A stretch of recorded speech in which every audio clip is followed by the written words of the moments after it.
नमस्कार दोस्तों। बागेश्वर चुनाव बहुत ही आकर्षक, बहुत ही शानदार, बहुत ही रोचकपूर्ण और बहुत ही टक्कर वाला चुनाव रहा।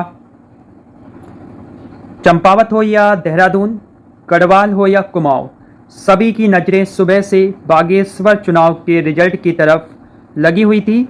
सभी जानने को बहुत ही तत्पर थे कि कौन जीत रहा है बागेश्वर का चुनाव, क्योंकि इस बार बागेश्वर चुनाव में कांटे की टक्कर रही भाजपा और कांग्रेस के बीच। ये पहले से ही अनुमान लगाया गया था कि इस बार बागेश्वर चुनाव नहीं होगा आसान, भाजपा और कांग्रेस के बीच होगी कड़ी टक्कर। ठीक वैसा ही देखा गया। इस बात का अंदाज़ा आप इस बात से लगा सकते हैं कि भारतीय जनता पार्टी ने वर्ष 2022 के विधानसभा चुनाव में कांग्रेस को 12,000 से ज़्यादा वोटों से हराया था, लेकिन एक साल बाद ही यानी वर्ष 2023 में जब बागेश्वर उपचुनाव होते हैं तो कांग्रेस मात्र 2,405 वोटों से हारती है। यानी भारतीय जनता पार्टी ने वर्ष 2023 के उपचुनाव में कांग्रेस को मात्र 2,405 वोटों से हराया, जबकि वर्ष 2022 के चुनाव में 12,000 से ज़्यादा वोटों से हराया था।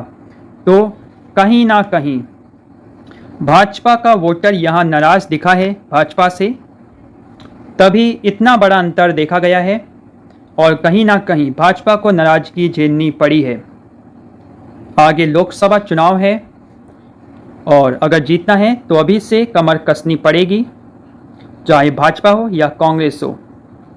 लेकिन आप देखिए, एक बहुत बड़ी गिरावट हुई है यहाँ भाजपा के वोटों में। 12,000 से ज़्यादा वोटों से हारने वाली कांग्रेस इस बार केवल मात्र 2,405 वोटों से बागेश्वर का चुनाव हार गई।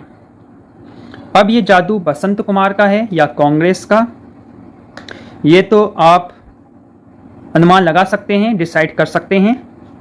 या ये भाजपा के प्रति नाराज़गी थी जो इतने कम वोटों के अंतर से कांग्रेस हारी। आपको क्या लगता है इतना बड़ा अंतर कैसे रह गया? वर्ष 2022 में 12,000 वोटों से हारने वाली कांग्रेस इस बार मात्र 2,400 वोटों से हारी। कमेंट जरूर करें और बताएं इतना बड़ा अंतर कैसे हो गया एक साल के बीच में।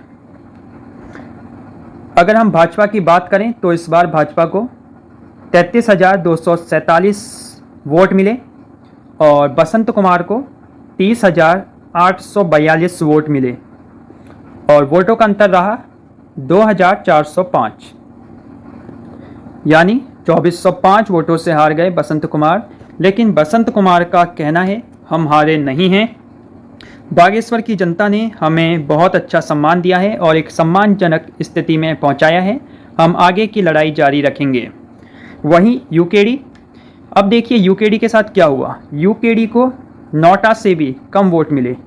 उत्तराखंड क्रांति दल को अगर वोटों की बात करें तो मात्र 857 वोट मिले, जबकि नोटा को उत्तराखंड क्रांति दल से ज़्यादा 1,257 वोट मिले।